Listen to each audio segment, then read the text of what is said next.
Hello and welcome back to episode 9 of the HH Gaming podcast brought to you by hellhades.com. Once again, I am joined by co-host of the show, Paul, also known as Sphera from hellhades.com. How you doing today, dude?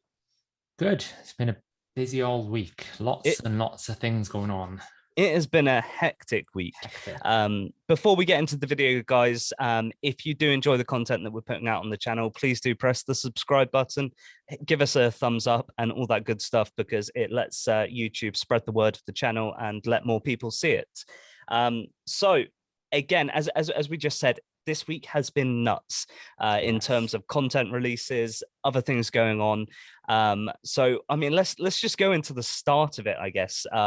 Let's go back a few days ago when it was all nice, calm, and quiet. Quiet, no problems, no rage, no drama.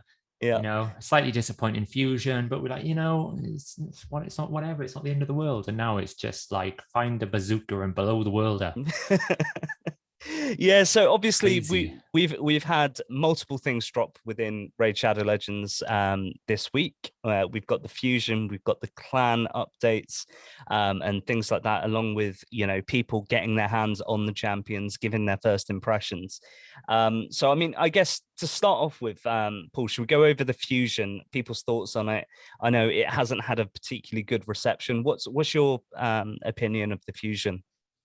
Yeah, so I think looking at the legendary champion alone, so there's two ways to look at it.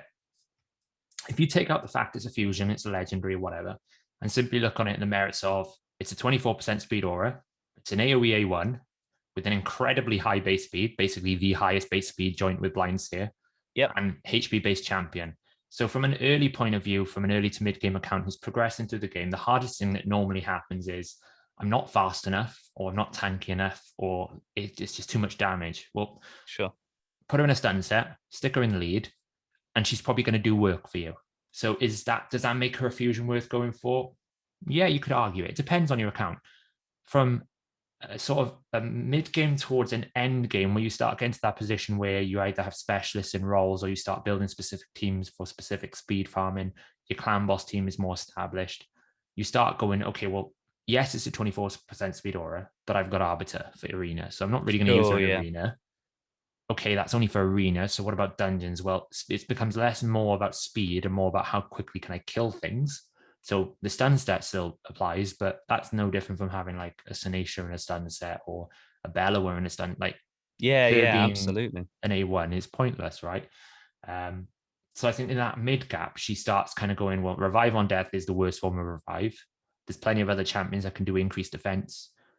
If you want someone for Fire Knights, Light Sworn is probably better because he's a triple hitter A1 and does the same concept of life, increased defense, life and death. Yep. And then there's this next tier then when you get to the ultra high end Platinum Arena, where I've been talking with Senti and he's quite confident that there is a sorry, my phone's on there. That's all right. He's quite confident that there is strategies that you can employ her with that almost make an annoying defense, or you can manipulate the arena. So I think if you're a high plat player, you'd go for it 100% because it's a unique kit that could potentially break the meta. It depends if someone finds it. If you're like that late game, end game kind of player, you're going to go, doesn't add any value to my account. Probably you can go for it and still get her, and she'll just be a Vault Guardian. If you're in that early to mid game, it might help you get through stages you wouldn't have been able to before. So it's kind of like it's like, don't compared to Brogni, compared to Brago, compared to even someone like Kantra, where Kantra will work in Spider 20 all the way up, even in Faction Wars, all the way up to 20, 25 as a tank, or 24 for the Affinity. It's a bit, I don't know. It's weird. Like, she doesn't do damage. It's HP based. Her A1 multiplier is really low considering, but she is really fast. So as a fusion champion, nah. But she's just meh. But I do think there are uses. I'm not sitting here saying that she's completely useless, like a lot of players are. I think for a lot of players who are in that late game, they probably are going, well, I'm not going to put her anyway. But yeah, she's good. So in terms of just the legendary, I'm going to go for it because I can. Am I excited to build it? No. Was it like Braga, where it was like, I need legendary books straight away because this is going to unlock X, Y, Z? No. So And I Yeah, guess as well as that, the other thing to bear in mind is that we don't know what's going to happen in the future with her. You know, of we've seen course. it before where either Palarian buffer champion, or there's the other side of the coin where somebody discovers something which is completely broken about a champion and allows you to do, you know, all sorts of crazy teams and comps which you just wouldn't have been able to do before without them. So, you know, if you can get a fusion, it's always worth going Of for it. course. At the same time, if you've been looking for the opportunity to skip a fusion, you know, weigh up your account. Look at your account and decide, you know, is she going to make a dramatic impact to my team? Or can I maybe spend this month? Because, you know, we know they're coming on a monthly basis now. Yeah. We're basically getting a fragment fusion and then a regular fusion every other month. So we know that there will be more champions coming. And you know, if you are going to skip one, then, you know, just make sure that you're not going to make the mistake of, you know, missing out like I did with Brogni. Um, Yeah, that's an exception. And I know a lot of people that missed one little thing and it was just, yeah, I that was mean, a rough fusion. they tend to, I think at the moment, do fragment, traditional. Yeah, That seems to be the pattern. And I think it's a pretty good pattern in terms of like balance because the fragments are easier, the traditional is slightly harder a little bit, not so much now with potion keeps. Um, sure. but yeah, I mean, if people want to take a break, this is the one to do it on. Like, Mhm. even if you miss out on it, like, unless you want to push plat, which a lot of people are put off with a reaction meta, or you're really early in the game, and which point probably the fusion is actually quite hard for you to do. Mhm. I'm not sure she's like. It's, for me, she's basically an attempt to make a combined Sinacia, like a combined Sinacia Light Sworn, Yep. and she's worse than both of them because with Sinacia, at least you balance everyone's HP rather than swap HP. You've also got a heal on A2 and an A1, and it double hits, so it's pretty good damage if you build it that way. Like for me, I don't have in my faction wars. She's not revs, right? So I don't have Tomb Lord. I don't have the OP faction wars. Yep. But she wouldn't make my faction wars team even being fast because I'm not going to drop Sinacia for her because the exchange HP at level 21 for where I really care about how good my faction wars team is at the moment for CVC. She ain't going to be better than Sinacia because Sinacia's equalized HP is too good, Yep. Sure. you know. And one thing to note as well, on the Marta thing, there's a weird thing in the code with Sybil where her A3 will not work under certain freeze conditions. Okay. Interesting. So she will, if depending on the way it works, she will never put block damage under freeze. If you or your allies frozen, there's no block damage. And also, if you are frozen, you don't get increased speed buff. The turn meter seems to happen, and as does the exchange HP. But there is something in the code where it basically says if the target or yourself is frozen, it doesn't do the effect. Now we can only. I was talking to Senti again, who's tends to be my bouncing off my ideas with. Yep. And he reckons clearly they found bugs with Torment, and instead of trying to figure out why there was a bug, they've just done this and not told anyone because there's no description that says if the target is frozen, we don't do this. Yep. But it's specifically targeted at increased speed on Sybil and block damage on both. If there's a freeze, those don't happen according to the data. That's interesting, actually, and it's strange that nothing in the tooltips or anything like that kind of highlights that. So, that's something that's been data mined out of the game. I guess we've got a mini for Science Club there. Yeah, exactly. Like Um, someone sent it, just kind of threw it over to me and said, "Oh, just to let you know, someone has said this," and I had a look and I was like, "It makes no sense." And it's really easy for us to find that because we can look at the conditions that are involved with the skills, and it clearly quite says that it has to have no freeze. It can't be there. So I've just double checked it now on the latest patch. yeah, that's very, So very strange for it not to be included in the tooltip as well, because you know, which makes us think that it was bugged. Like yeah, they obviously tried it against a freeze champion and they were finding bugs. They couldn't figure out what was causing it. So rather than delay the release, we they've just just done stick a this. band-aid over it. It'll be fine, Yeah, guys. that would Don't make worry. sense She's because ready to go live. there's no other reason why you would do that in that sense, like without telling people. Like it's not like it's a localization issue. Sometimes we have, like for example, when Cantra first was leaked, they changed the way a passive worked because it was a localization change. You know, the language translation didn't work correctly. Sure, yeah. It's not that. It specifically mentions nothing about it. So that's the Interesting. bill. I think in terms of the epics, I'm not giving up on Tolf. the weird one. I still think so. In top arena, there is a meta at the moment where you basically run a double revive with a Suga and then a nuke. And the idea is you build a Suga in Guardian as like this meat shield. Yep. Mac Chan kind of, I think he was, I'm not sure if he was the first one who did it, but his video is the one that I found out about it. So throwing credit over to him for this. Yeah, absolutely. And I know his arena defense is so insane that he can basically put it in and he ends up in plat without even playing, because it's literally unkillable at certain points, because the first hit nuke comes in, she takes it all with Selfless Defender, her passive Guardian. She basically absorbs all that damage and then gets revived back up.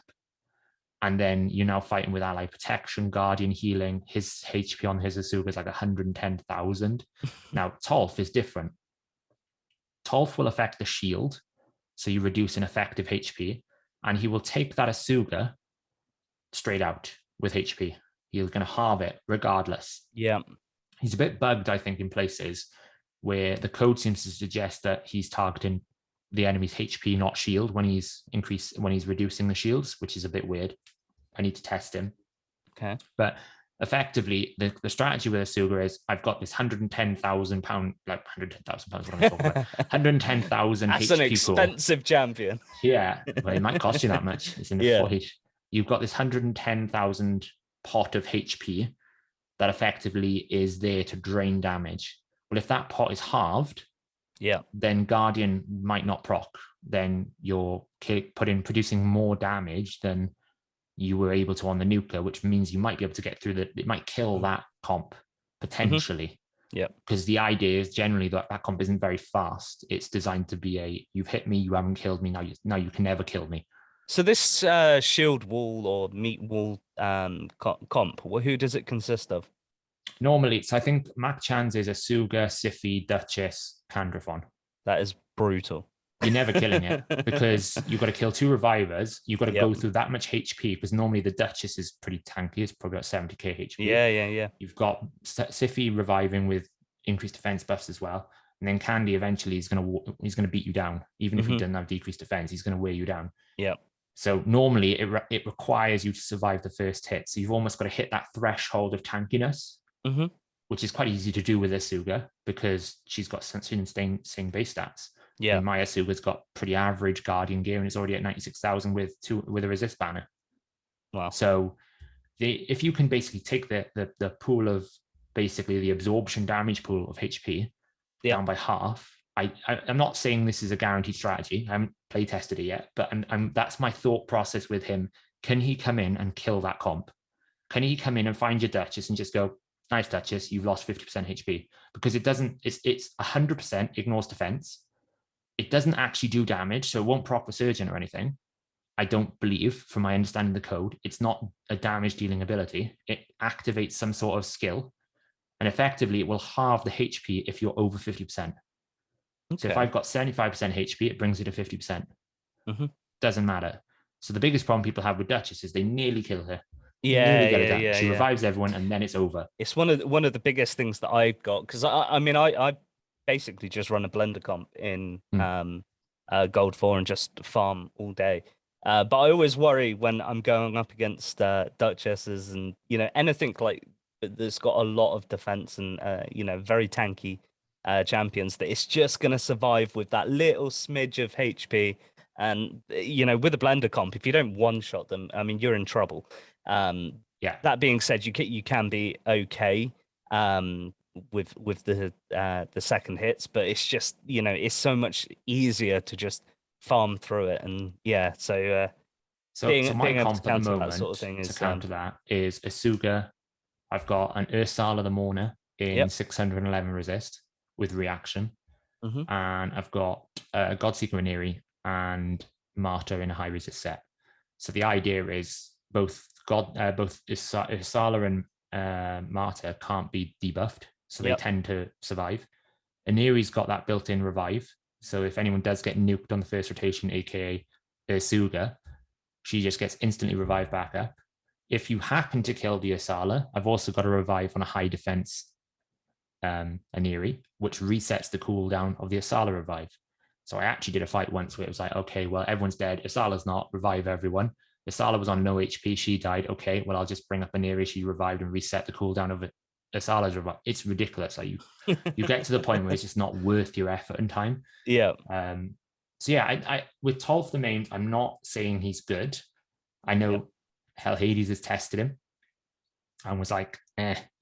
Yeah. But I think he's potentially got that niche place of, if I need to kill someone, like you think I just did Doom Tower rotation 1 hard for the first time by actually try harding because I didn't bother the first few rotations. Yeah. And those Mountain Kings at the top are brutal.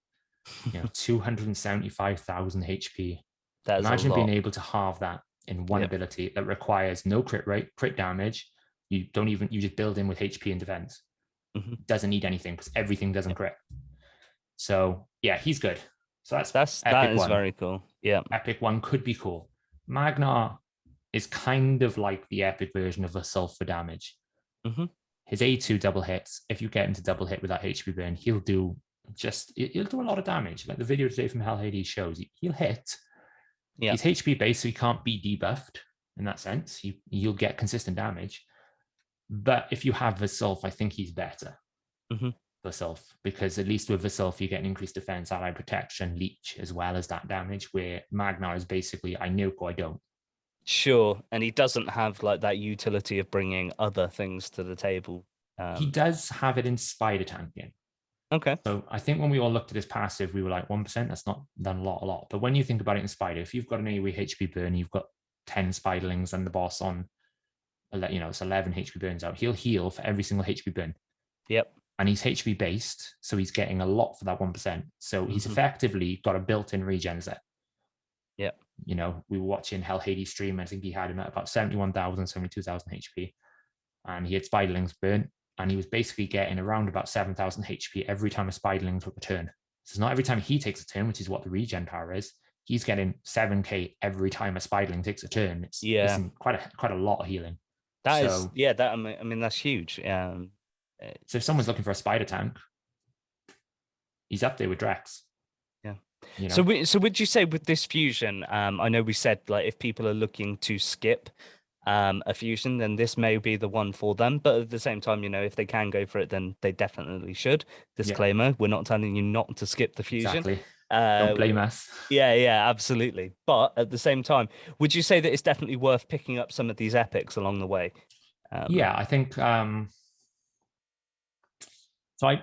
So first thing to note in terms of duplicate champions. So obviously, there's always every fusion. There's always a chance to get 2 epics just from the event. So this one is going to be Cornelia, whatever the creepy doll that scares the crap out of me, I'll be honest. And Tolf. Now, if you want to pick up a dupe and still go for the fusion, Tolf's the one for me, in my opinion, because he's one of those people that might sit in your vault for a while until, we don't know what the 2 new boss mechanics are going to be. Yeah, for example. True. Does Very he true, have actually. something that makes that so much easier? Let's face it, Allure, the difference between having an Allure in Finite 25 and not having an Allure is minutes. It's hours of gameplay that you can't get back. Some champions will be like that. So even if you just pick him up and put him in your vault until we know what these 2 new bosses are going to be like, or other content, I would do that. And then it's choice. For me, I'll go for the legendary because I don't think, for me, Magnar gives you more than Vasulf because I got Vasulf. Yep. I'm not really I can see some clutch things you can do with Cornelia's A3, but she's very much like the legendary in the sense that she's going to be a niche arena strategy. I can't see anywhere. And Colbro tested it, and I think he thinks that it's not even working properly. Oh, okay. It's bugged, that'd be interesting to see when people start to get their hands on it then. And yeah, exactly. It could be some sort of weird bug where if someone buffs like cleanses, or I don't know, if there's something like that causes a problem. I'm not entirely sure, but I know he's tested and he's like, it doesn't seem to work properly. And then Duragin, like his multiplier information looks like he's going to hit quite hard. I haven't run him through my damage numbers yet because I'm just tweaking the calculations a little bit to account for all the new stuff. But his A3 is quite hard for a HP based. His multiplier is really high and he ignores defense and unkillable. Yep. But he's a single target nuclear. So like, is he going to give you more than another? Probably not. So I think he's a skip, to be honest. I don't think you need him. But definitely Tolf and I think Magnar are the better ones. Yep. In terms of the raised, Ashwalker I think he might hit quite hard. Potentially on his A2 and his A3. We don't potentially. count rares. Come on. I think you should with him. I think he might hit I'm kidding. decently. I mean, thinking from an earlier game account, if I need a nuker, okay, obviously my 60 is probably going to be my nuker. Now, comparing it with Kayle, Kayle's got a 4.65 multiplier, but I think Kayle's base attack, if I just check on the site now, I think Kayle is about, so Kayle's base attack is 1200, right? So when you look at how much damage a champion can do, you don't just look at it from, okay, it's got a 5 multiplier, because you have to take into a factor like what's his base critical damage rate, what's his base attack, does he have any multiplication effects, does he ignore defense, blah blah. So with Ashwalker, he's got quite a high base attack for a rare. It's 1498, something like that, plus or minus 10. And his A2 is a 5 times multiplier, and his A3 is a 3.5. So his AoE is 3.5. Now, is he going to beat the top nukers? No. But if you wanted an arena nuker, there's Void. When you don't have Skull Crown, you don't have the other Void nukers like Gembo. I'm not saying he will. I haven't run the numbers, but I have a gut feeling he might hit quite hard. Yeah. And he might be useful. The other is not so much, but mentioning him there, Gembo, I'm having a lot of fun with him in 3v3. Yes. He is so cool. Like I haven't 60'd him yet. Have you not? Oh, no. He's so cool. Like, I just love the amount of damage that he can dish out. It's just he's a hard hitting one. I've got him ready to build. I just haven't had the resources and time really, because we've been building clan boss comps for science for weeks. So it's great fun. So I think that would be my summarization of the fusion. That if you want to get the legendary, she's probably not gonna like early game. Yes, ultra late platinum, probably late to mid, late to end. Probably not. Yeah. Tolf, I'm not willing to give up on yet. And Magnar hits hard if you need an AoE HP burst. If you didn't get Vasolf, he's a good option. So I mean, I think if you were looking for advice from this podcast as to whether you should be doing the fusion or not, if you had it in your head that you were going to skip it, I would just stop and think about, maybe rather than looking at the advice that people are saying, bear in mind that they're very much looking at their accounts, and just look at your account, see what you're missing, decide where you are in the game. If you are an extremely end game player, then yes, perhaps get the fusion. If you're a new player and you are able to achieve the fusion, then perhaps get the fusion. If you're in that middle ground, then just kind of assess what it's going to do for your account, and bear in mind that if you've got the resources and you are able to do it, we would always recommend that you get these fusion champions, because you don't know what's going to happen in the future. We don't know where these champions are going to go, and we don't know where the game's going to go. As Paul mentioned before, we've got new Doom Tower bosses coming in. We've got new content coming in. We know we've got the Hydra boss at some point towards the end of the year, and things like that. So there's so much happening within the game. You don't know that the guys who are developing these champions haven't thought ahead, because they know this stuff's coming out, and they haven't brought this character out purely to tackle these particular fights further down the line. But we'll see. So a good example of that, someone in Discord, Zappy T, I think his name is. I think he also got a stream shout out. Looked at Hellfreak. Now, most people would look at Hellfreak, which is a rare. Like if I said to you, Hellfreak might have a strategy, you'd be like, what the hell does Hellfreak even do? That tends to be what we do with these rares. Yep. Hellfreak will swap the HP with an enemy. Now, the Dark Fae boss steals one of your allies, and they did suggest you had to kill that ally. So as he pointed out, there could be an interesting strategy where you tune Hellfreak to swap the HP with the ally that has been stolen, and then he gets an extra turn, and then it one-shots that. So if your Hellfreak is on 100% HP, he'll swap it. Yep. Or the enemy, swaps the HP, right? So if she's on no HP, she'll get 100%, something like that. So it's not been mapped out. We don't really know the boss, right? But that's an example of, okay, you might throw away that champion and think it's rubbish. Mm-hmm. But that strategy might require an enemy. Like the only other champion that I know that does that very well is Astrolith. So you're going from a legendary to an achievable rare. So you can't dismiss it straight away. And at the same time, you can't say like 100%, if I'm sitting here, I'm saying, right, if based on everything we know now, should you go for it? I'd probably say, don't worry about the rares, because they're not going to make a difference, because that's all the information we know. But then you run the risk that in the future, then you don't have a champion you need. Like how many people probably passed up on some of the fusions in the past. Like Gurtuk is a good example. Everyone like Gurtuk's trash. And then people quickly realize you can use them in the arena to block buffs at the same time as giving everyone in your team 20% damage, especially when they made the change to make his poison deal less damage. All of a sudden, he went from trash to, okay, he might be really good in Platinum Arena or even high-end arena.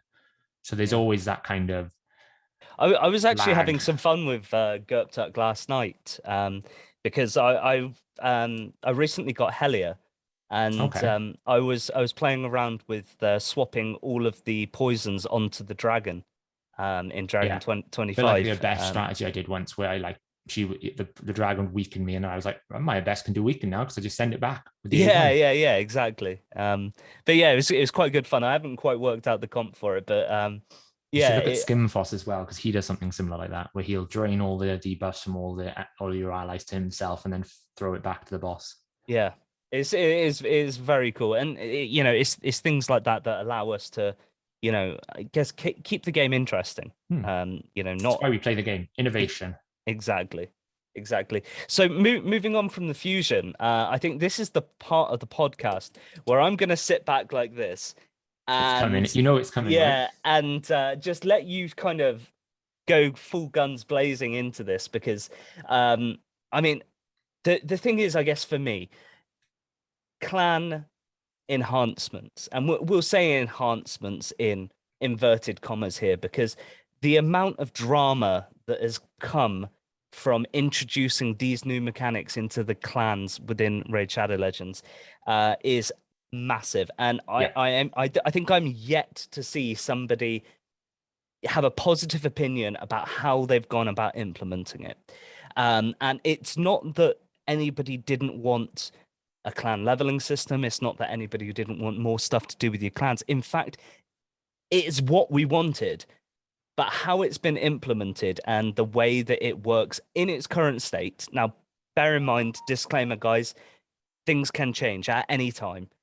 This is a new process. And as well as that, they weren't able to test this on the test server because there wasn't a big enough pool of people to be able to test it.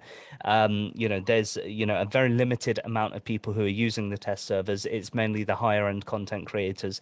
Now that it's been released to the masses and we're seeing the state, I guess, of the new clan leveling system, that I guess the questions are being thrown into the fire. But Paul, do you want to maybe give your opinion rather than just going head on into it? Maybe just explain what the new clan leveling system is and what we've learned in the first few days of having it. Okay. Right, it's a dangerous topic. It's going to be. I'm going to rant a little bit at times. I can see the vein in his head's going. He's ready for this. Let's go with like positives to start with. What did we want to improve this game? One, the clan is basically a clan boss container. Doesn't mean anything other than that. Like people sometimes will try and get rank 1 for no game. Doesn't benefit you at all. They then introduce clan versus clan tournaments to make it competitive. We all were like, well, that's not really competitive. And it's like, oh, well, it was never designed to be a clan war. And I'm like, but that's what everyone wanted was clan wars. They didn't want another tournament. Sure. Regardless. So concept of what they done, clan leveling. Yes. Great idea. Make it so that everything I do when I'm playing the game benefits my people that I want to play the game with. That's no different from, me joining a 5-man team in New World and going chasing down a dungeon. As a collaborative effort, we gain something together. That's what people enjoy. Doing something together to help everyone else out. Right. Great. Awesome. Love the leveling. I love the idea of the benefits per tier. Silver. Shouldn't be campaign. It should be everywhere. Yep. I mean, honestly, 10%. Like if I ran a campaign now, I think I gain, 12,000 silver? So I'm going to get like 120 more silver. Okay.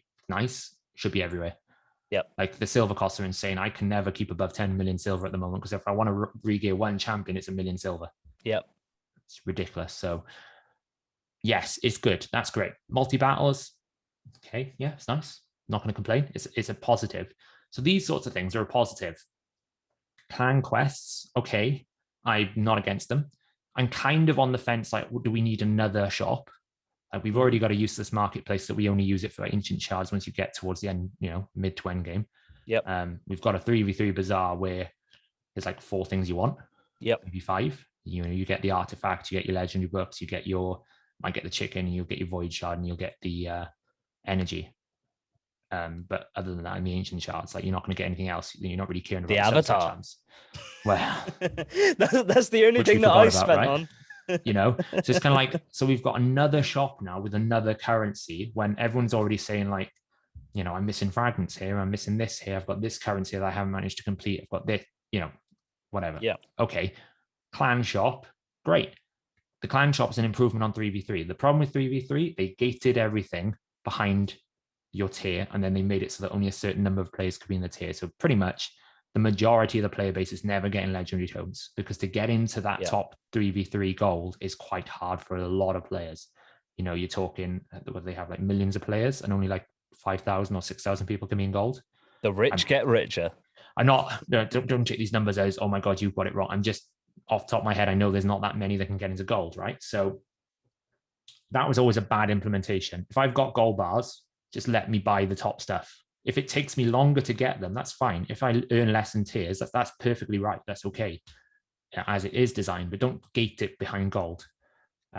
So the clan shop, they've improved that, because essentially you can get all the ones you want and it resets per week. Great. Yep. Perfect. Right. So how do we get coins? Here's where it all goes wrong. If you look in the game right now and you find the top 100 clans, I guarantee you the lowest number per clan will be above 20.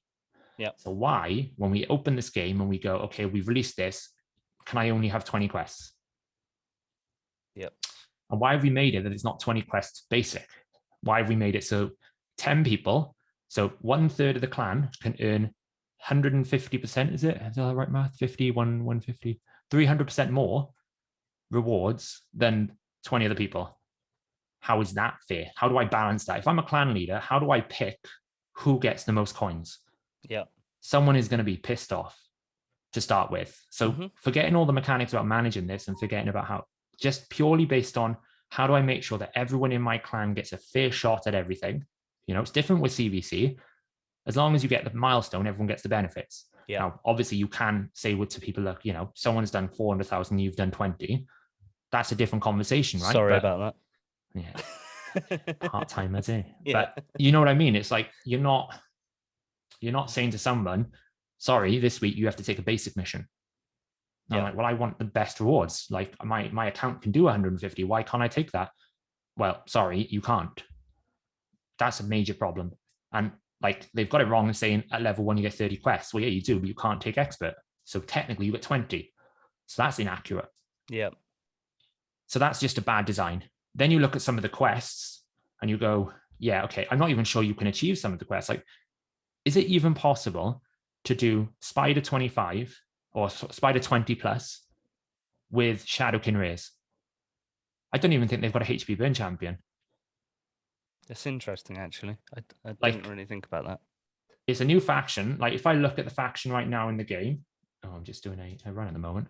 If I looked at the faction, I think there's about 8 rays. They're good rays. Like, you've got Life Drinker, who's got a bit of a revive. Yep. You've got the Odachi guy, who's got a bit of ally protect. So they're not like terrible rays. So like dungeons like Dragon, you can probably like ramp up really good gear on them and get them there. Are you likely to have 60s to do it? No, but that's fine. Okay, if you have to level up rays, we have to do that with secret rooms.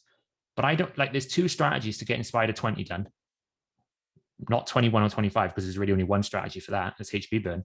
And strategy 1 is you basically control the Spider Queen and you HP burn, or you nuke the Spider Queen.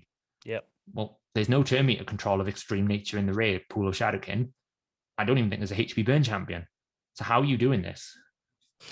It's what they've done. And I, from a developer's point of view, I can see what they've done. They've gone, we need 30 quests. One of them could be, let's do this dungeon with all rays. Yeah, that's fine. You can do that with high elves. And I'll tell you what, we'll just rotate the faction so that it's not boring and stale. Nobody's actually gone and thought, has the faction in rays got every champion that can do it, even in a weak form? You know, at least with dwarves, you've got 1 HP burn. It's still not going to work because you're not going to run 5 bulwarks, which is what you need to do, because the queen is never going to die. But at least you've got a HP burn that you can start with. Like in the Shadowkin, what have you got? You've got nothing. So those, like, that basically means now, so you've gone from, okay, I've got 20 quests, great. So 10 people in my clan have to sit out until I get to level 5, which could take me weeks. I mean, if you're in a high level clan, you would have probably done your achievements, right? And most people got bumped up to level 4. Yeah. But even the clan who has completed pretty much every achievement apart from the final tier in market, buying stuff in the market, they've only got to level 4 with 1,200 points, I think. So they'll go to level 5 in 1 week. Mm-hmm. So the achievement contribution is basically 4 and a bit levels, or 4 and 75%, like 4.75. Right. So for most clans, they're probably going to be sitting at the early part of 4, somewhere in the region of 2 to 4.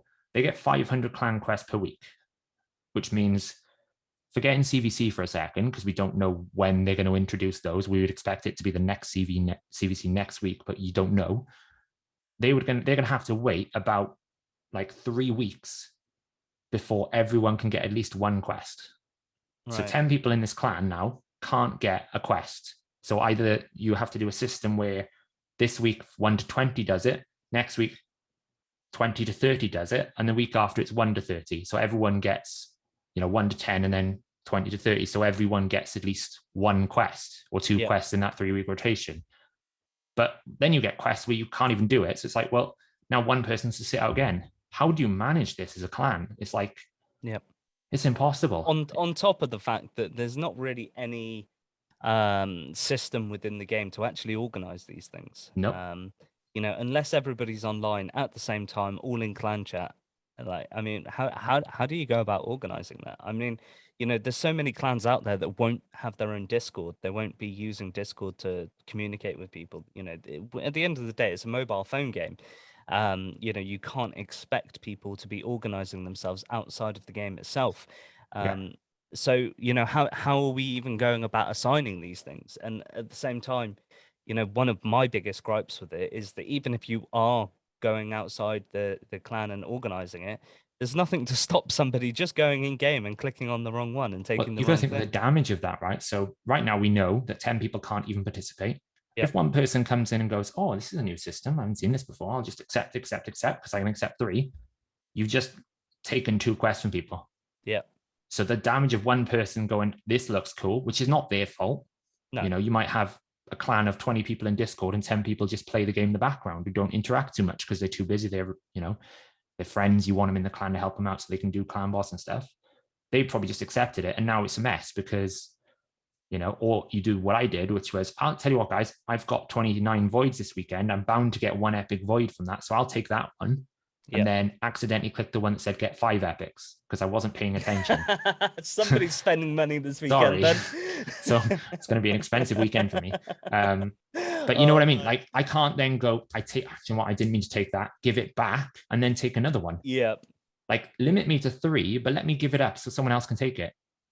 I had to do mental. The one. Like, I had to do the one with 3v3 where you had to apply increased defense 50 times in 3v3. It's not so bad. It's not so bad had I read the quest correctly, because I so read it. Win. Well, I read. No, it's not so much that either. I read it as decreased defense. So I went and burnt a load of gems, just basically doing multiple. Why is it not working? Well, I didn't even go back and look, so it's my own fault. So. There is a quest. It was about 20 minutes later. I went back and looked, and it's just like, I've got no points. Why? And I read it, and it's just like, right, okay, my bad. So this is where, I've noticed a pattern with Plarium at the moment. And the pattern is this. We make the system that everyone wants, but we make it so not fun that nobody plays it. So they made 3v3. Everyone wanted a different version of Arena that was like tag team, sounded cool. And they just made the arena the same way. So everyone's like, it's just slower and boring and nobody wants it. Yeah. So everyone realized, like, I just don't want to play it. I'll just take my weekly. So then what they did is they went, okay, well, people aren't playing it. So to make them play it, we're not going to fix the problem. We're just going to say that in order to get the rewards, you have to play it. Yeah. And we're going to reduce the amount you get per week and increase the amount you get per win. So everyone finds a different system for it, where they basically put no defense for a week and then they rank up. Yeah. And now they've gone, okay, people are still not playing it. Let's give them a tag team arena tournament, which nobody wants. They did the same thing with Clan versus Clan. It's now like they released Clan versus Clan. Everyone wanted Clan Wars, where we can compete with another clan. They didn't want go use gems, go level up chickens, go use books. And basically it becomes how much you want to spend to win. It's like how Hades tied on and Deadwood's winning. video. They can farm dragon, they can do Yeah, ice golem. I this love is what that. people want. So when we feedback that we don't want it, we don't like it, instead of them going, let's refigure out how to make it work, what do? Oh, well, now you've got personal rewards because we realized that someone might do a lot more. But hey, let's make it so that you have to win the tournament. Like, I'm not gonna, you want me to spend money to win so that I can get rewards that I've spent? Like, no, that's not what people want. And they double down on it. And now what they've done is they've gone, okay, well, we will release clan quests. It's what people want. And people are going to quickly realize what they're going to do. They're going to use this system to justify clan versus clan and force you to play something you don't want to play that you find boring, rather than just go into the underlying system and go, what do we do? Like, I can fix clan quests in 3 things. Step 1, level 1, you get 90 quests, 30 basic, 30 expert, 30 elite. Everyone can take 1 quest. Okay, that's easy. All you have to do to manage that, you put a rule in the clan says everyone can only take 1 expert, 1 elite, and 1 basic, unless one person comes to you and goes, I can't do the expert or the elite, so can I trade you this one with that? That's easier to manage because you're never going to be like, the only situation that becomes a problem is if one person takes 3 expert or 3 elite. Sure. But then that's management of clan. You can just go, you've done this, that's bad. You shouldn't have done that. You broke the rules. As you would do in WoW, if someone basically came and stole loot from your chest or something that you weren't meant to do, didn't turn up in time or whatever, then you are going to get kicked from the clan. I haven't got a problem with that because that's easier to manage because I don't have to assign quests. All I have to do is make sure that everyone's got a fair shout at picking up a quest. That means nobody's ever in a position where they don't get enough rewards because everyone's going to get the same amount of rewards all the time. And it doesn't mean that we're in this position now where clans are basically having infights in because they logged on, they couldn't pick up a quest. It's not fun. Whether that reward can be used, which we'll touch on in Clan Shop. So that's fix 1. 90 quests at level 1, no problem. Fix 2 is increase the XP. Like so I mined out of the data how much XP you'd need to get to level 20. So, if I've had people say you need to put a disclaimer that there's extra XP coming. I was like, yeah, it's fine. Okay.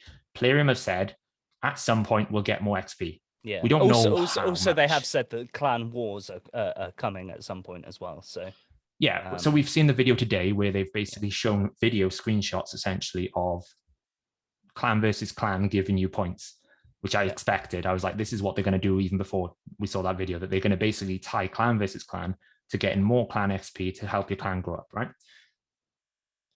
Now, if we just forget that for a second and just go, right, they've given us this system.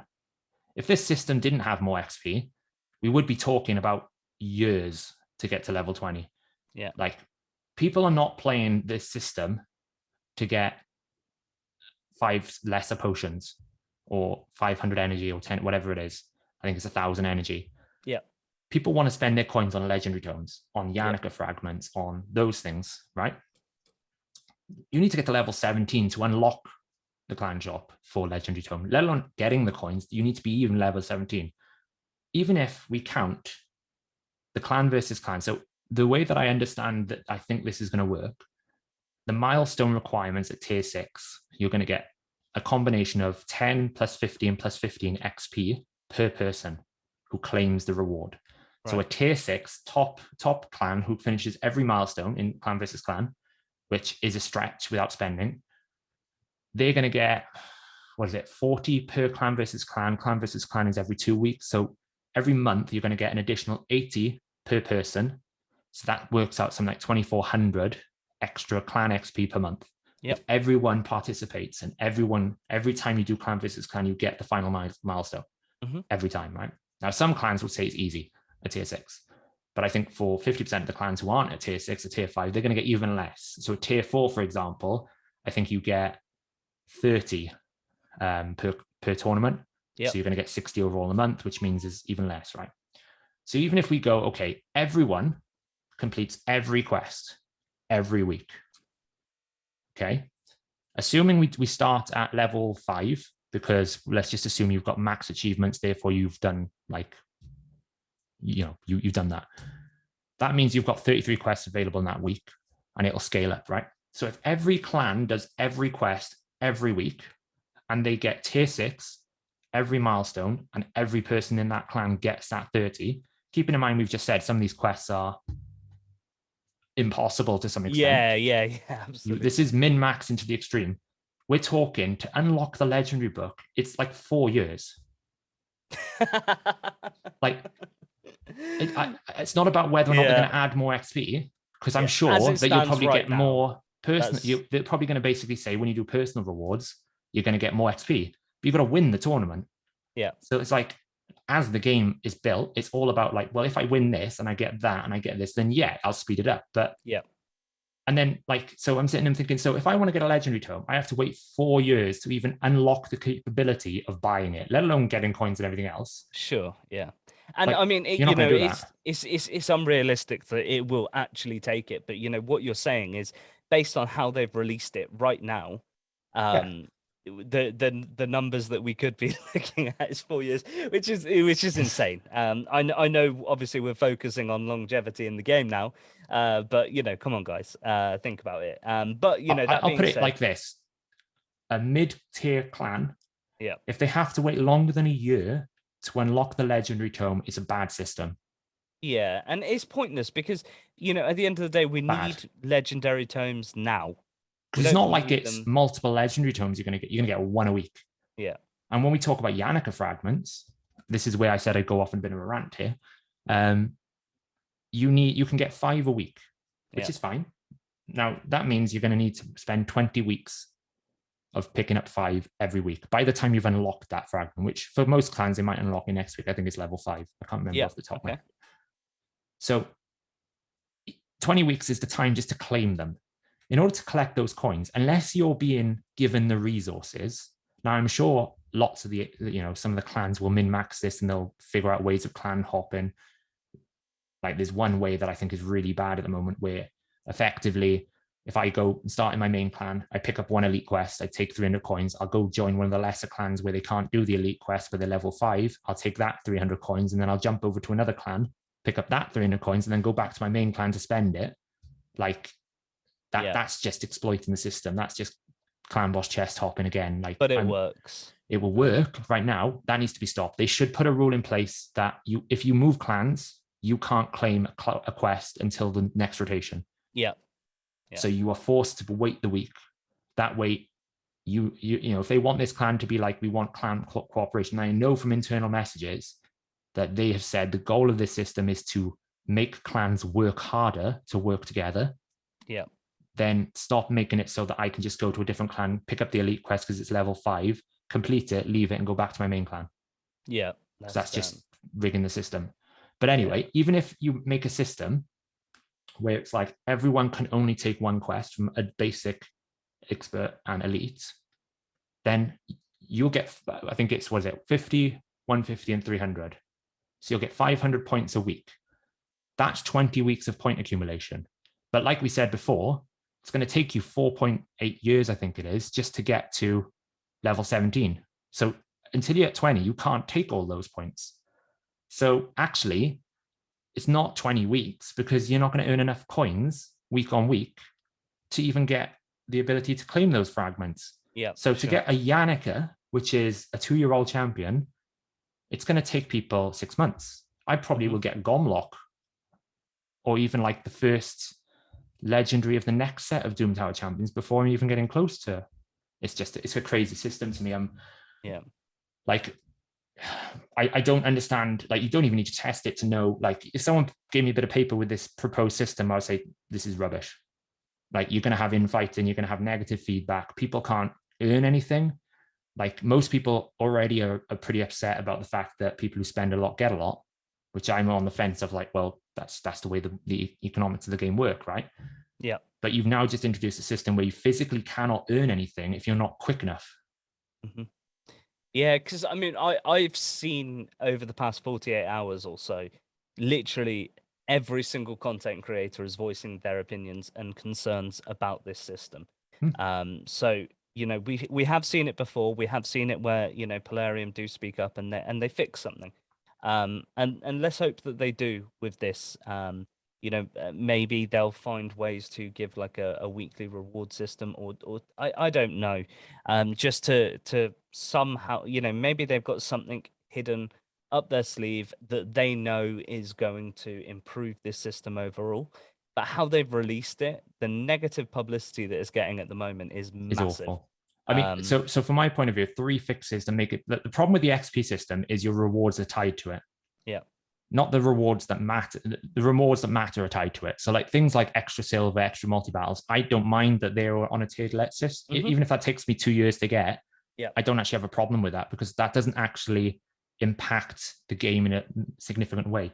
Being able to spend my coins on something that actually means something does. So take away it. Like, if you still want to have a shop where it's like gated by level, that's okay, but don't make it so long. So make it 90 quests from start.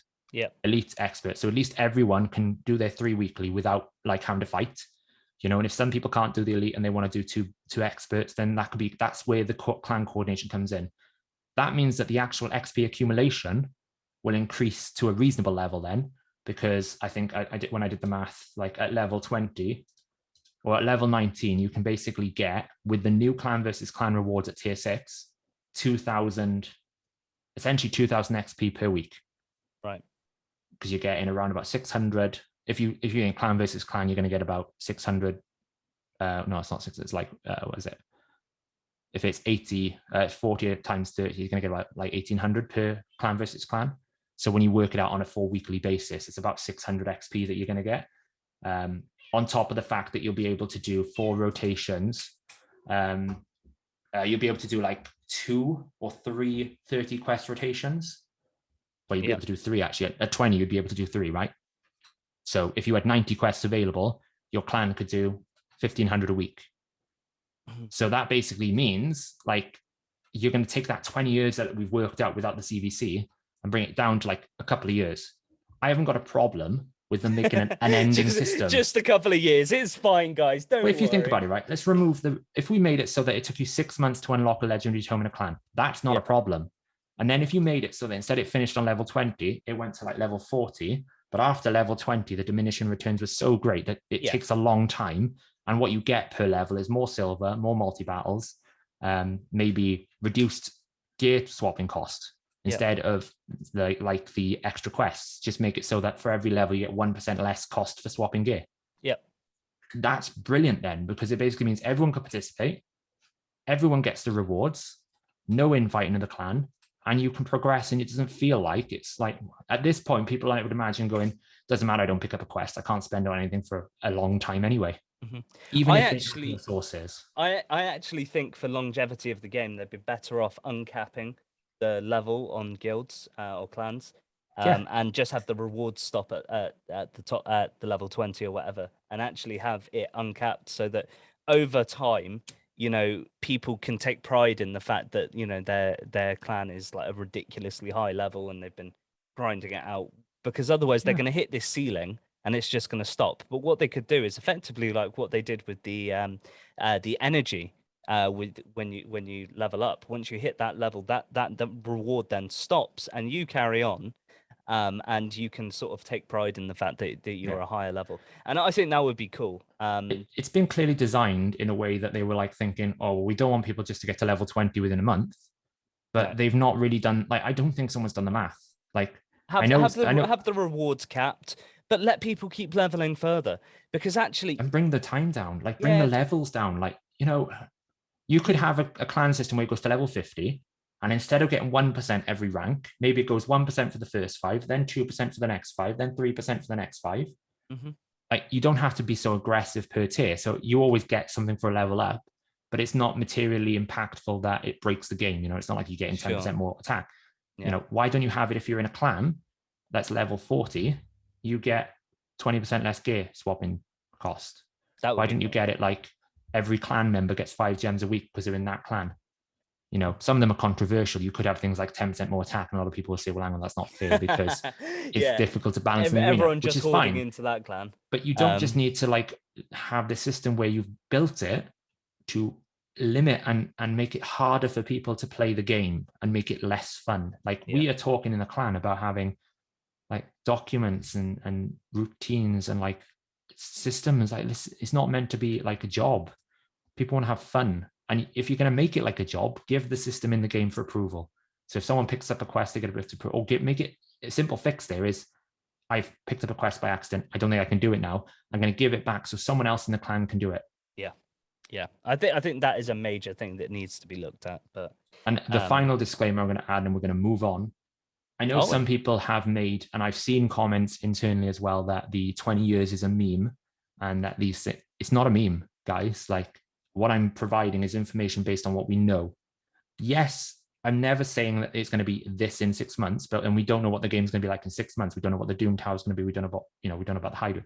I'm saying in its current system, if they change nothing, right now it looks like 20 years. With the CVC edition, it's still 13 odd years to get to level 20.